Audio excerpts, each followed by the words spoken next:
Merci. Merci de l'accueil. Mais en fait, depuis plus de 10 ans, comme vous dites, je travaille sur la région des Grands Lacs et ma première démarche était d'enquêter sur l'attentat du 6 avril, les événements qui sont produits au Rwanda.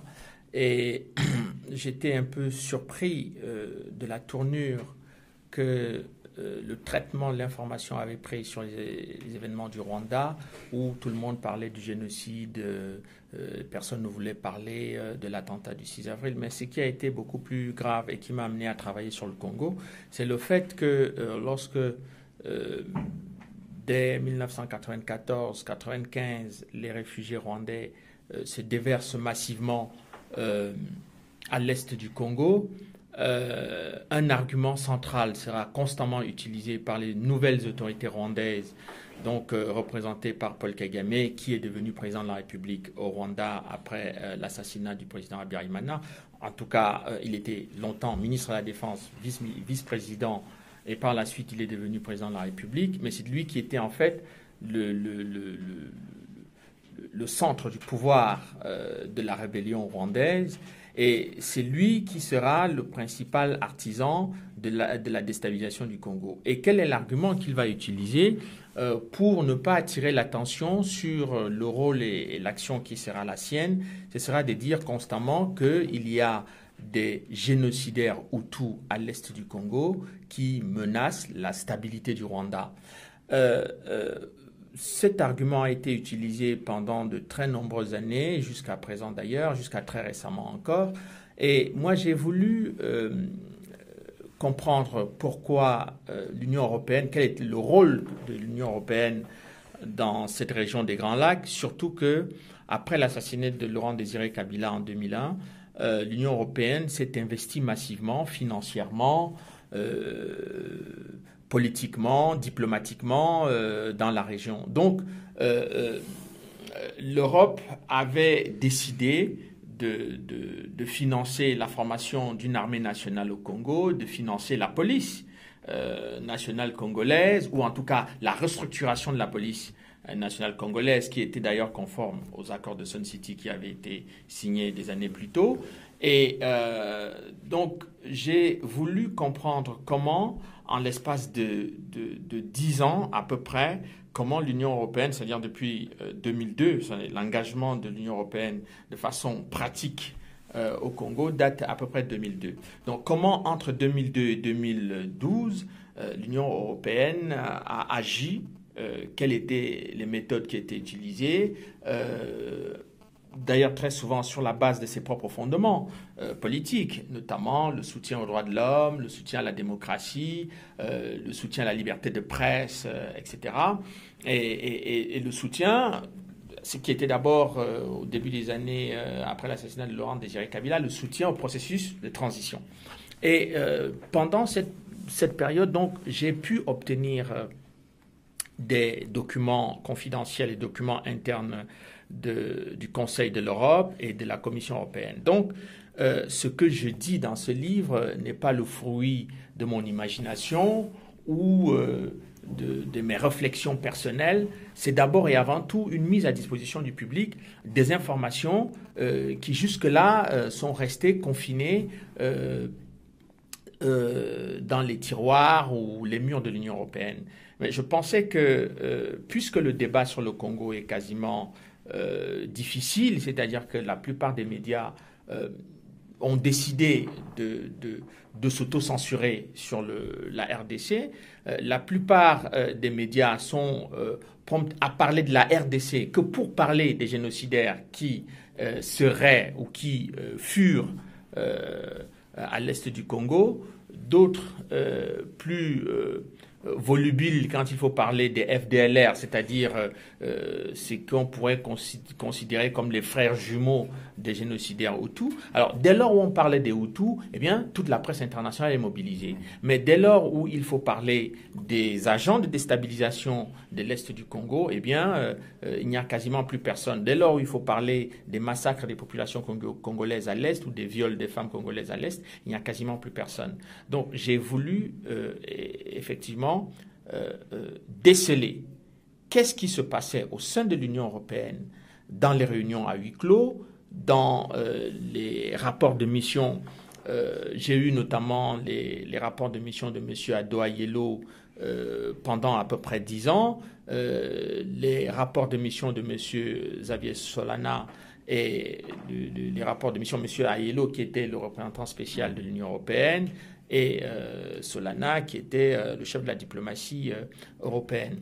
Et tous ces gens, et j'ai également pu obtenir quelques confidences de diplomates européens qui ont essayé de confirmer un certain nombre d'informations que j'avais déjà à ma disposition. Donc, au terme de cette enquête, je me rends compte que, il y a eu au moins 2 choses qui ont été faites par l'Union européenne. La première, c'était un engagement très fort, très politique, très diplomatique, mais également un engagement financier très important.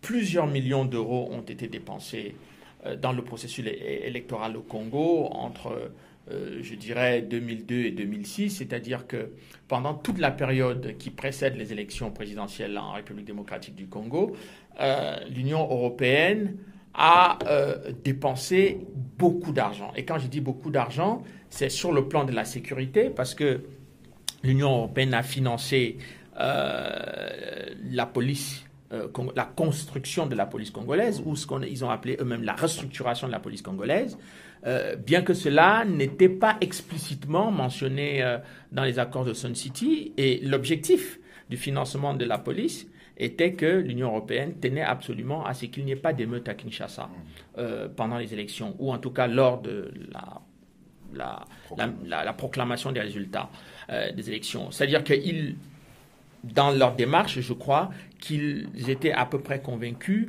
que si le processus électoral se déroulait de façon peu conforme à ce qui est convenu et ce qu'attendent les Congolais, beaucoup de Congolais seront probablement mécontents et vont le manifester. Donc le but de la constitution de la police congolaise n'était pas nécessairement d'assurer la sécurité sur l'ensemble du territoire national, mais c'était surtout d'éviter qu'il y ait des débordements dans les rues de Kinshasa. C'est inscrit dans les documents de l'Union européenne que j'ai pu obtenir. Et donc, je me suis rendu compte que en essayant de faire ce travail-là, et dans ce programme de formation d'ailleurs de la police congolaise, la France a participé, la Belgique a participé, et puis l'Union européenne, de manière plus générale, l'appareil institutionnel a participé en envoyant également des experts et en suivant la formation. Donc, ils ont associé à ce programme de formation l'Afrique du Sud, qui également a participé à la formation des policiers congolais sur tout ce qui touche à la sécurité des aéroports, la lutte antiterroriste, etc.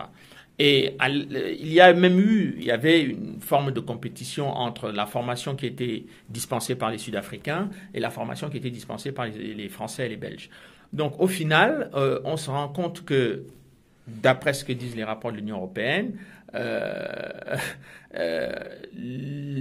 la qualité, le résultat final de cette formation de policiers n'a pas permis que la sécurité soit assurée jusqu'à ce jour à Kinshasa, puisque au même moment où cette formation a été dispensée, les assassinats des militants des droits de l'homme et des journalistes ne s'arrêtaient pas.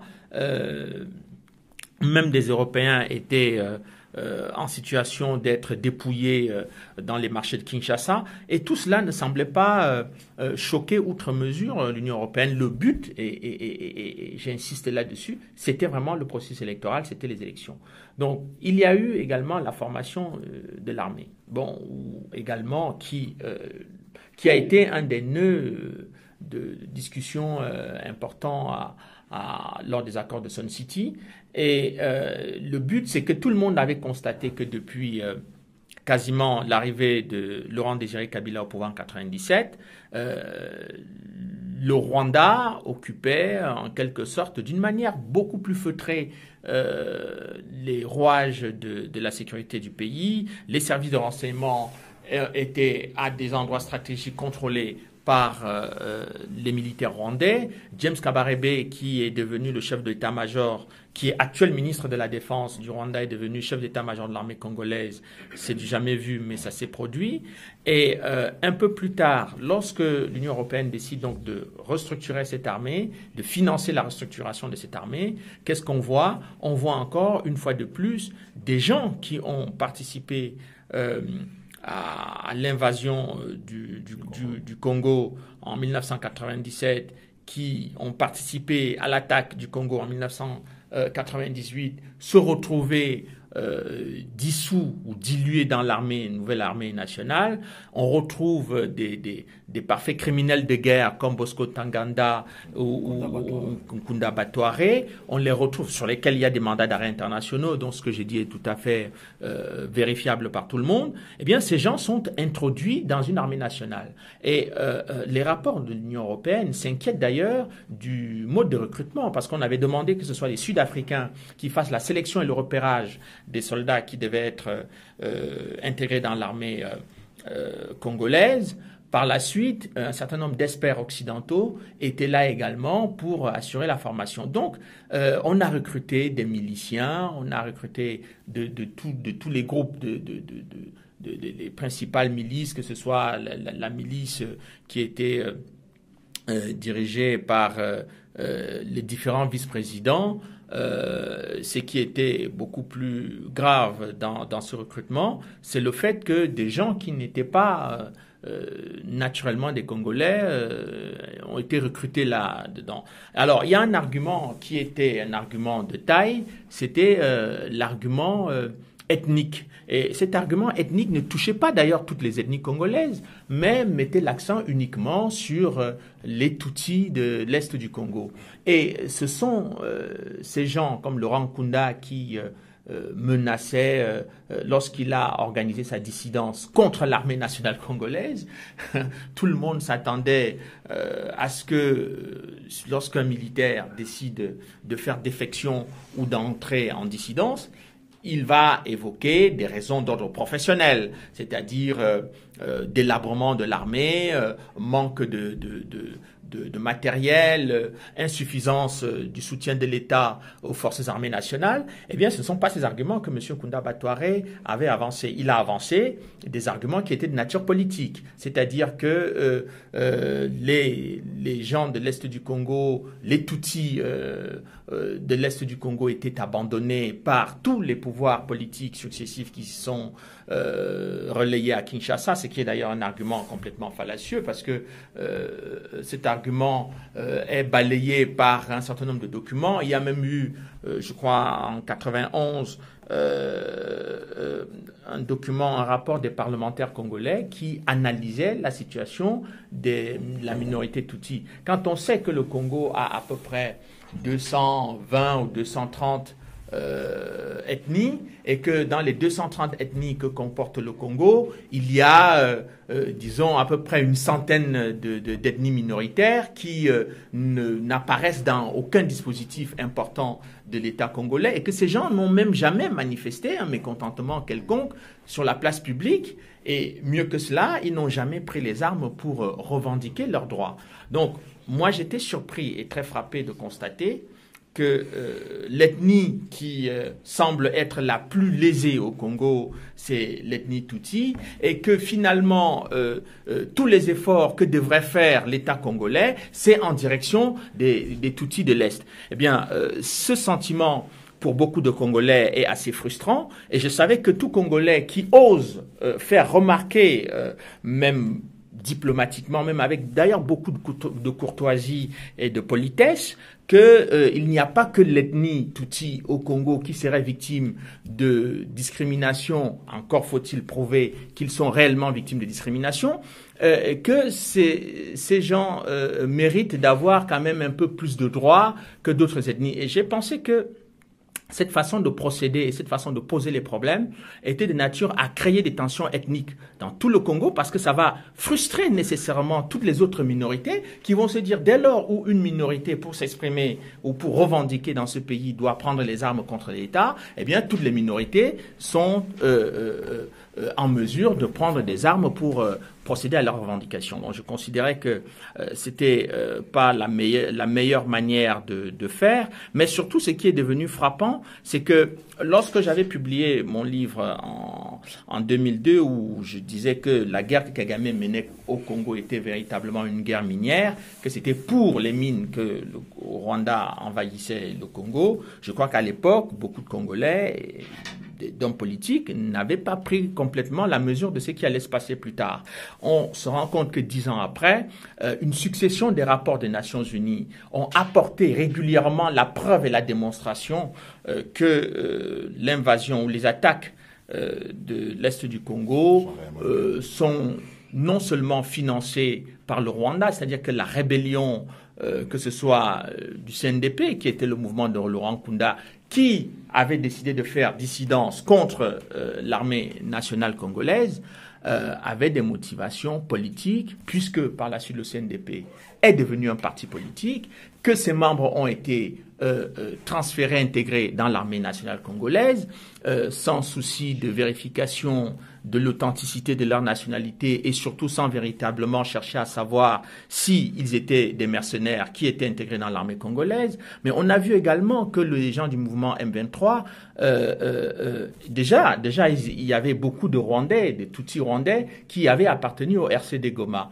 qui eux aussi avaient été intégrés dans l'armée nationale congolaise. Donc ça faisait une succession de mouvements rebelles qui, une fois qu'ils étaient démasqués ou une fois qu'on mettait en cause leur rôle de pillage, de viol et de massacre à l'est du Congo, se transformaient en partis politiques et devenaient des éléments d'intégration dans l'armée nationale congolaise. En accumulant tous ces éléments, je me suis rendu compte qu'il y avait une véritable escroquerie pour les Congolais et que le Congolais qui osait le dire était tout de suite suspecté de racisme ou de volonté de génocide. C'est-à-dire que une fois que vous osez critiquer, que vous dites qu'il y a un comportement qui n'a pas l'air très démocratique ou qui n'a pas l'air de s'apparenter à un comportement républicain ou proche de la défense des intérêts de la nation congolaise, eh bien vous êtes tout de suite suspecté d'avoir des velléités génocidaires. On dirait que les Congolais sont à la base de ce qui s'est passé au Rwanda en 1994. Donc ce chantage permanent et régulier à la fois à l'égard des hommes politiques congolais. Moi, j'ai remarqué, par exemple, qu'aucun homme politique congolais n'osait plus parler de l'étrange comportement de la minorité nationale Tutsi qui, je parle des rebelles, et j'insiste toujours quand je parle des rebelles Tutsis, c'est justement ceux qui, que ce soit M. Mutebouzi, M. Bosco Ntaganda, M. Nkunda Batouare, tous régulièrement se sont d'abord revendiqués de leur ethnie et avant de se sentir congolais.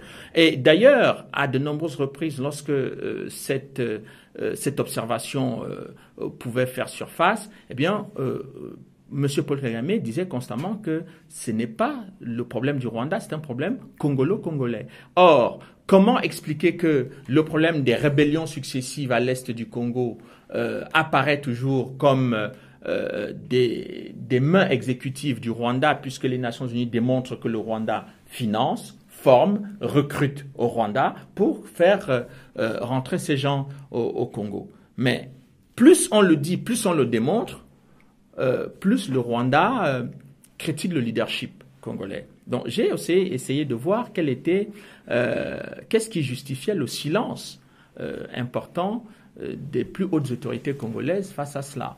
Et je me rends compte que M. Joseph Kabila lui-même a été formé au Rwanda, que son identité congolaise fait l'objet d'un certain nombre de contestations sur la place publique, dans les médias, et qu'il y a des déclarations contradictoires à son sujet sur l'identité véritable de sa mère. Certains pensent qu'il est Tutsi, que ses parents sont Tutsi, etc. Et puis surtout, sur son propre passeport, eh bien, on constate que la localité qui est mentionnée sur son passeport n'existe quasiment pas au Congo. Donc, je me suis rendu compte qu'il y avait quand même beaucoup de faits troublants, il n'y a aucun chef d'État en Afrique qui peut accepter qu'on se trompe sur l'identité de sa mère sans faire une mise au point le lendemain. Il n'y a personne qui peut accepter enfin un chef d'État africain qui est né à un endroit, dans un village dans son pays, et qui ne correspond, qui est mentionné dans son passeport, qui ne figure pas dans la géographie administrative de son pays, sans que ça fasse l'objet d'une mise au point ou d'une contestation officielle. Donc, j'ai remarqué donc qu'il y avait une accumulation de faits précis et concordants qui sont de nature à poser problème. Et donc, j'ai voulu essayer de comprendre le problème. Ce que je découvre dans mon enquête, c'est que effectivement, M. Joseph Kabila a été formé par l'armée rwandaise, qu'il a fait partie de l'AFDL, donc l'armée, le conglomérat militaro-politique qui était venu avec le Rwanda, l'Ouganda et ce qu'il y a d'embryon de Congolais avec Laurent Désiré Kabila pour renverser Mobutu en 1997. Et que finalement, lui-même, lorsque la situation a dégénéré avec le Rwanda, bon, il s'est rapproché de Laurent Désiré Kabila, mais lorsque Laurent Désiré Kabila a été assassiné, c'est lui qui succède à Laurent Désiré Kabila, dans des conditions non encore élucidées, puisque l'assassinat de Laurent Désiré Kabila a fait l'objet d'un procès qui est reconnu aujourd'hui comme une véritable mascarade, et que en plus de cela, le président Joseph Kabila, depuis à peu près 2002, dès les premières incursions, les premières attaques de la rébellion de M. Nkunda Batouaré et les autres, n'a jamais explicitement manifesté une certaine indignation à haute et intelligible voix par rapport à la menace de la souveraineté du Congo. Donc je ne comprenais pas pourquoi un chef d'État peut garder un tel silence sur des attaques à répétition d'une armée étrangère sur le territoire national, que les plaintes, donc le président Laurent Désiré Kabila à l'époque avait déposé une plainte devant la Cour de justice internationale contre l'invasion rwandaise, eh bien, cette enquête a été freinée par les autorités politiques congolaises. Je ne comprenais pas cette succession de comportements contraires à la défense des intérêts de la nation congolaise. Je ne comprenais pas pourquoi le président Joseph Kabila agissait ainsi. Et je découvre donc pendant cette enquête qu'au moment où pour parler tout simplement des Interamwe, pour expliquer pourquoi la présence des Hutus a perduré à l'est du Congo alors qu'elle était critiquée par le Rwanda, elle était critiquée par l'Union européenne. L'Union européenne a même quasiment adopté dans les documents officiels le discours, épousé le discours du gouvernement rwandais. Je ne comprenais pas pourquoi. Parce que quand vous lisez les documents que j'ai pu obtenir sur les critiques, ou en tout cas les déclarations de l'Union européenne sur l'invasion de l'Est du Congo, on parlait des Interamwe, constamment des Interamwe. On parle des génocidaires. Exactement le discours qu'utilise Paul Kagame. Or, les gens qui sont à l'est du Congo ont été, dans un premier temps, des réfugiés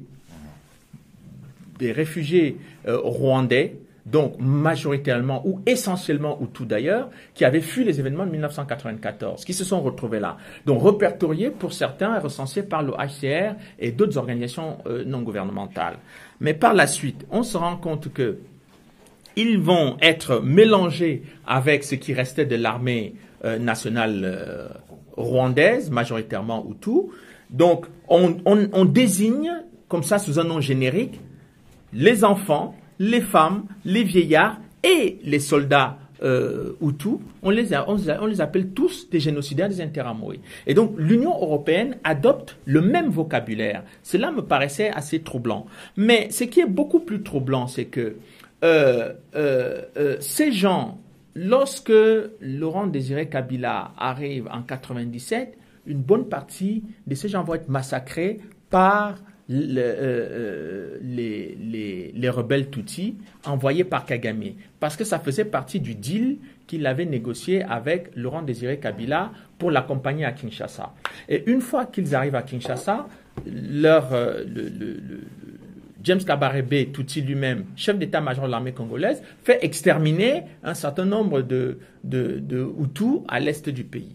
Mais plus important, lorsque le Rwanda, Laurent Désiré Kabila découvre que les Rwandais sont en train de vouloir s'emparer de tout le pays, du pouvoir, parce qu'ils ont placé leurs éléments à l'intérieur de l'appareil d'État, eh bien, il décide de se séparer donc de ses invités encombrants.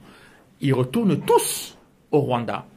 C'est-à-dire que les Tutsis, ce qu'on va appeler les Tutsis congolais, vont quitter leur pays pour retourner à Kigali, qui semble finalement être leur véritable pays. Donc, ils retournent à Kigali, mais ils ne retournent pas à Kigali pour aller se promener ou pour aller se reposer. Ils retournent à Kigali pour préparer la guerre d'invasion contre le Congo, qui est censé être leur pays d'origine ou leur pays d'adoption. Mais en 98, donc, lorsque le Congo est attaqué, vous retrouvez donc des gens comme Kunda Batouare et Bosco Ntaganda et d'autres qui vont participer à cette attaque. Vous allez retrouver en 2002, les mêmes gens vont revenir attaquer en 2004 le Congo. Et entre-temps, Joseph Kabila, le président de la République du Congo, eh bien, a un comportement d'une très grande complaisance par rapport à ces invasions, par rapport à ces attaques répétitives. Mais, plus grave encore, lorsqu'ils ont attaqué, lorsque ces rebelles Tutsis attaquent le Congo en 98, Laurent Désiré Kabila décide donc de se servir des Hutus, qui ont été, eux, chassés du Congo et qui ont véritablement des comptes à régler avec le nouveau pouvoir qui est essentiellement Tutsi à Kigali. Chassé du Rwanda. Chassé du Rwanda par les événements de 94. Donc ces gens qui sont des réfugiés errants sur toute la partie de l'Afrique centrale, au Gabon, au Congo, au Brazzaville, au Congo-Kinshasa, en Tanzanie, etc., ces gens, Laurent Désiré Kabila leur dit, écoutez, vos frères Tutsis sont en train d'attaquer mon pays. J'ai besoin de votre aide pour les repousser. Eh bien, les militaires Hutus et d'autres jeunes Hutus qui avaient une certaine expérience de la guérilla décident donc de venir participer à l'ossature de l'armée congolaise pour bouter dehors les envahisseurs Tutsis donc de la rébellion. Et lorsque Kabila est assassiné, d'ailleurs à l'époque, au moment où ce deal-là est fait avec les Hutus, l'Angola prend la responsabilité de financer en partie le soutien militaire que ces Hutus vont apporter à Laurent Désiré Kabila. Mais lorsque Laurent Désiré Kabila, évidemment, la plupart de ces Hutus ont infligé des pertes sévères à la rébellion du RCD d'abord et toutes les autres rébellions qui viendront après. Donc, ce qui va permettre à Laurent Désiré Kabila de tenir entre 1998 jusqu'à 2001 quand il va être assassiné. Bon, certes, il y a eu les Zimbabwéens qui sont venus et les Angolais, d'autres qui ont participé, mais le rôle des Hutus dans la défense du territoire congolais a été capital pendant cette période, parce que c'est eux que Kabila avait sous la main et c'est eux qui pouvaient être utilisés, qui ont servi de chair à canon à l'armée congolaise. Mais lorsque Joseph Kabila arrive au pouvoir, les Hutus, qui étaient donc avec lui, ce qu'on va appeler les FDLR, demandent si il va continuer la coopération que Laurent Désiré Kabila avait initiée avec eux. Eh bien, il ne leur dit pas non, il ne leur dit pas oui. Mais ce qu'on constate, c'est que il commence à trahir ces gens qui sont venus défendre le territoire congolais envahi par les troupes rwandaises. Et comment il va trahir ? Il va se séparer de M. Renzao, donc, qui était un des officiers rwandais très respectés, qui a d'ailleurs participé à la formation de Joseph Kabila. Et surtout, il y a un deal qui va être fait entre Joseph Kabila, Paul Kagame et l'Union européenne. Quel est le deal? C'est que Joseph Kabila est conscient que l'Union européenne, ou en tout cas la communauté internationale, ou une partie de celle-ci, va le soutenir pour devenir président de la République élu. Je dis élu entre guillemets, puisqu'on sait que ce qui s'est passé au Congo de 2006, comme récemment encore en 2011, ce n'était pas des élections. C'était des désignations, les modes de désignation relativement une désignation votée. On a utilisé le vote pour désigner en fait quelqu'un qui était déjà présélectionné. Voilà, merci. C'est le terme. Donc, en 2006, donc, quel est le deal? Le deal, c'est que M. Joseph Kabila, si vous vous taisez sur toutes les incursions rwandaises, eh bien, vous serez le président de la République. Mais pourquoi? Parce que immédiatement après l'assassinat de Laurent Désiré Kabila, c'est lui qui est désigné président de la République du Congo. Mais les Occidentaux et les autres savent très bien que les Congolais n'acceptent pas cela. Ils veulent qu'il y ait une élection pour que de ces élections sorte le dirigeant qui aurait été choisi par les Congolais. Et Joseph Kabila, sachant que les élections de 2006 constituent l'unique occasion pour lui de devenir un président légitime, il décide donc d'accepter de ne pas réagir à toutes les attaques de l'armée rwandaise au Congo. Ce n'est pas moi qui le dis. Il a des entretiens avec M. Adoyelo qui le lui demande. Il a des entretiens avec M. Solana qui le confirme. Il a plusieurs entretiens avec différentes autres hautes personnalités de l'Union européenne qui le confirment. Louis Michel également. Et puis, pendant toute cette période, pas une seule fois les Congolais n'ont entendu les contestations ou les vives protestations de Joseph Kabila sur l'invasion rwandaise.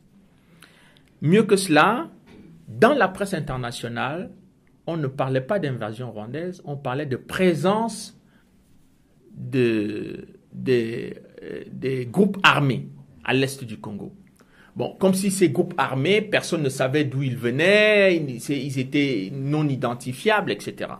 Donc, même dans la constitution du vocabulaire, dans les documents de l'Union européenne, cela a été frappant de constater que à chaque fois que l'Union européenne était prolixe sur les groupes armés à l'est du Congo, on parlait exclusivement des FDLR, jamais parler des troupes rwandaises. Et mieux que cela, lorsque je découvre par exemple que la MONUC, donc la force des Nations Unies qui est chargée de surveiller ce qui se passe à l'est du Congo, rencontre les troupes rwandaises sur le terrain, eh bien quand ils font leur rapport, la première réaction du gouvernement rwandais est de menacer l'Union européenne en disant qu'ils ne doivent pas prendre en considération les déclarations de la MONUC parce qu'aucun des membres de la MONUC n'a trouvé sur le terrain les troupes les rebelles Tutsis ou les militaires rwandais venant de Kigali. Bon, finalement, dans ce que j'ai découvert, c'est qu'il y a quand même, la MONUC a un certain nombre de documents étoffés. Le représentant de l'Union européenne à Kigali fait un rapport au Conseil de l'Europe en disant, finalement, nous avons rencontré des troupes rwandaises à l'est du Congo. Il donne le lieu où ils ont retrouvé ces gens, le type d'uniforme qu'ils portaient, le type d'armes qu'ils avaient, et ils se rendent compte que une fois ces Rwandais leur disent de quitter la zone dans laquelle se trouve la MONUC, ils constatent qu'il y a un autre groupe de militaires qui suivent également les agents de la MONUC et qui menacent de tirer sur eux s'ils continuent à venir gêner les attaques qu'ils sont en train, eux, les Rwandais, de diriger contre les Interamwe, c'est-à-dire contre leurs compatriotes Hutus qui seraient dans la région. Résultat des courses. Joseph Kabila accepte de mettre hors d'état de nuire tous les FDLR, toutes les forces FDLR qui sont à l'est du Congo, parce que l'Union européenne donne un délai en disant jusqu'à telle date, si l'Union européenne continue, jusqu'à telle date, si vous conservez les FDLR à cet endroit, il est évident que ces forces vont être considérées comme des terroristes. Au même moment où cette négociation, où cette discussion a lieu, Joseph Kabila charge son conseiller spécial de suivre précisément les négociations avec les FDLR et l'Union européenne. Et qui est chargé de diriger ces opérations de négociation? C'est la communauté italienne Sant'Egidio. Et Sant'Egidio entre dans la danse, et c'est Sant'Egidio qui va amener progressivement les rebelles Hutus à quitter le territoire congolais. Et pourquoi on veut qu'ils quittent le territoire congolais? C'est pour laisser les mains libres à l'armée rwandaise de continuer à mener ses opérations de pillage et ses actions de déstabilisation. L'opération va être conclue. Évidemment, des dissensions vont survenir au sein des FDLR. La branche va se diviser en deux groupes. Il y a un groupe qui va faire l'objet d'attaques. Donc, vous avez entendu, il y a un de leurs représentants qui était à Paris, M. Kalix Mbarushimana, qui va être transféré à la Cour pénale internationale, qui sera acquitté de toutes les accusations qui sont portées contre lui. Mais dans les documents de l'Union européenne, le terme de génocidaire Hutu, des FDLR, va rester le principal cheval de bataille des accusations de l'occupation de l'Est. Jamais, jamais, au grand jamais, on va parler des troupes de Paul Kagame. Et donc, c'est au terme donc de cette enquête qui est quand même assez longue et où j'ai pu apporter de nombreux éléments différents qu'on constate que finalement, le silence de Joseph Kabila était simplement dicté par une chose. Vous vous taisez, vous devenez président de la République. Il s'est tu, il est devenu président de la République. Malgré les fraudes constatées en 2006, malgré le fait que l'Union européenne, dans les propres rapports de l'Union européenne, il y a des experts européens qui disent qu'il ne faut pas montrer qu'on soutient déjà un candidat et que ce candidat-là est soutenu principalement par l'Union européenne et par la communauté internationale.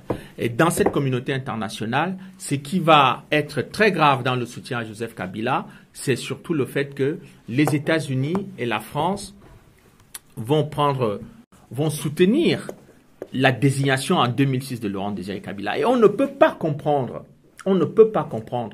la mascarade électorale qui s'est déroulée dernièrement au Congo si on ne comprend pas ce qui s'est passé en 2006. Parce que les Congolais ont été choqués ont été plus choqués par les dernières élections que par celles de 2006. Mais celle de 2006 fixe exactement le cadre dans lequel les choses vont se passer. Et c'est là que toute la bataille, que l'Union européenne met toutes ses forces dans la balance pour imposer un candidat.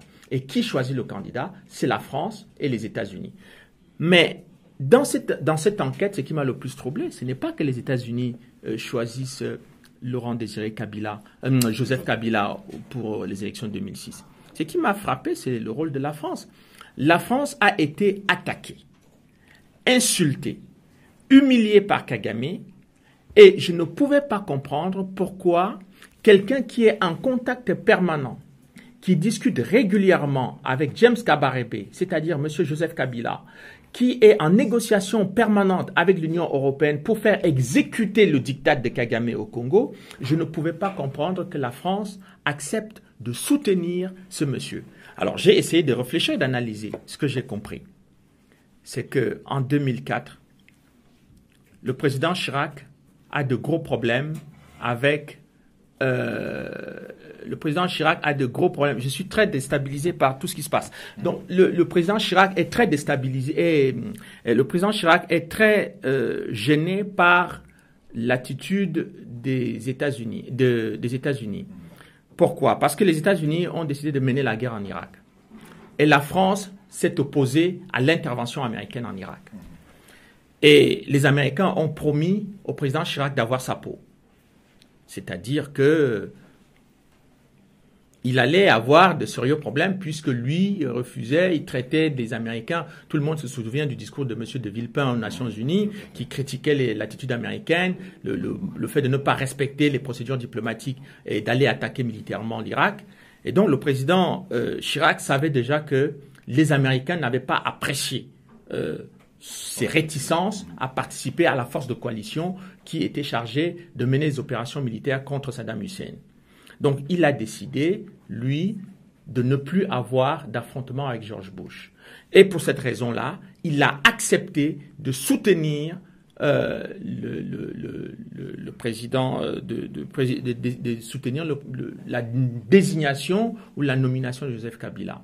Mais c'était une erreur politique grave. Pourquoi une erreur politique grave? Parce que non seulement le soutien de la France ne permettait pas à Jacques Chirac ou à la France de manière générale de retrouver une position de respectabilité dans la région des Grands Lacs, mais surtout cette position ne permettait pas à la France d'avoir pied complètement au Congo comme l'avaient déjà les États-Unis et les autres puissances, la Grande-Bretagne par exemple, c'est-à-dire ses propres alliés. Mais plus grave encore, c'est que cette attitude, malgré le fait que la France a soutenu l'allié de Paul Kagame, qui est Joseph Kabila, eh bien, M. Paul Kagame n'a jamais modifié son attitude vis-à-vis de la France. Il a rompu ses relations diplomatiques avec la France, il a supprimé la langue française au Rwanda et il a décidé d'entrer au Commonwealth. Toutes ces actions sont des initiatives politiques et diplomatiques qui ont, à mon avis, porté lourdement atteinte à l'image de la France dans la région. Donc, pour moi, accepter de soutenir Joseph Kabila, la désignation de Joseph Kabila en 2006, sans contrepartie pour la France, je ne dis pas pour le président de la République française, c'est-à-dire M. Jacques Chirac, accepter de laisser, de soutenir Joseph Kabila sans contrepartie a été pour moi une véritable humiliation pour la diplomatie française et surtout pour l'armée française qui a fait l'objet depuis 1994 des attaques répétitives contre les officiers français. Donc, à mon avis, je ne sais pas pour quelle raison le président Chirac a suivi la décision américaine. Mais toujours est-il que la France n'a pas tiré une véritable contrepartie de cette prise de position. Et donc, on aurait cru donc qu'en 2011, la situation allait changer. Eh bien non, elle n'a pas changé.